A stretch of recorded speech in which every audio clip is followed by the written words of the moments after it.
యెహోవా ఆ రాత్రి అంతయు బలమైన తూర్పు గాలిచేత సముద్రమును తొలగించెను. నిర్గమకాండం 14వ అధ్యాయం 21వ వచనం. రాత్రి సమయంలో దేవుడు ఎలా పనిచేస్తాడో ఈ వచనంలో ఉంది. ఇది ఎంతో ఆదరణకరమైన వాక్యం. ఇశ్రాయేలు వారి కోసం దేవుడు జరిగిస్తున్న నిజమైన రక్షణ కార్యం.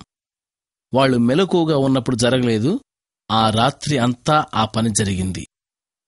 అలాగే నీ జీవితమంతా చీకటిమయమైనప్పుడు, కంటికి ఏది కనిపించనప్పుడు, ఏది అర్థం కానప్పుడు నీ జీవితంలో ఒక అద్భుతం జరుగుతుందేమో, దేవుడు పనిచేస్తున్నాడేమో. రాత్రంతా ఆయన ఎర్రసముద్రం గురించి పనిచేశాడు. ఉదయం కాగానే రాత్రంతా జరిగిన పని ఇశ్రాయేలీలకు కనబడింది. ఇది వింటున్న మీలో ఎవరికన్నా ప్రస్తుత కాలం అంతా చీకటిగా అనిపిస్తుందా? చూడగలనని మీలో నమ్మకం ఉంది గాని ఇప్పుడు మాత్రం ఏమీ కనిపించడం లేదా? మీ జీవిత గమనంలో అపజయాలు ఎదురవుతున్నాయా? దేవునితో అనుదినం నిరాటంకమైన సంభాషణ కరువైందా? అంతా అంధకార బంధురమైపోయిందా? ఆ రాత్రి అంతయు దేవుడు సముద్రాన్ని తొలగించాడు. రాత్రి అంతయు అనే మాటల్ని మర్చిపోకండి. దేవుడు చీకటి ఉన్నంతసేపు మీకోసమే పనిచేస్తూ ఉంటాడు. వెలుగు వచ్చేదాకా పనిచేస్తుంటాడు. మీరది చూడలేకపోవచ్చు. మీ జీవితంలో ఆవరించిన రాత్రివేళ అంతటిలో మీ నమ్మిక చొప్పున ఆయన పనిచేస్తూ ఉంటాడు.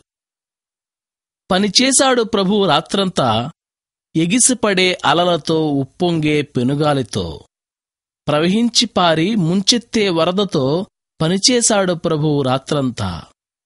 వేచి ఉన్నారు దేవుని పిల్లలు ఆ రాత్రంతా, ప్రాణాలరచేతిలో, శత్రువు కనుచూపు మేరలో, ఎదుట దయలేని సాగరాన్ని చూసి దిగాలు పడుతూ.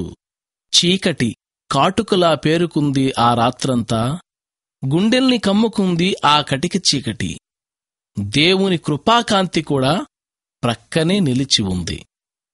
కళ్లల్లో ఒత్తులేసుకుని చూశారు ఆ రాత్రంతా, తూర్పు తెలవారింది, సాగరంలో దారి ఉంది. పనిచేశాడు ప్రభువు రాత్రంతా అంటూ పాటలు పాడారు.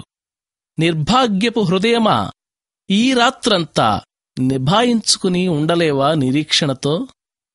తెలియదా ప్రభువు పనిచేస్తున్నాడు ఈ రాత్రంతా?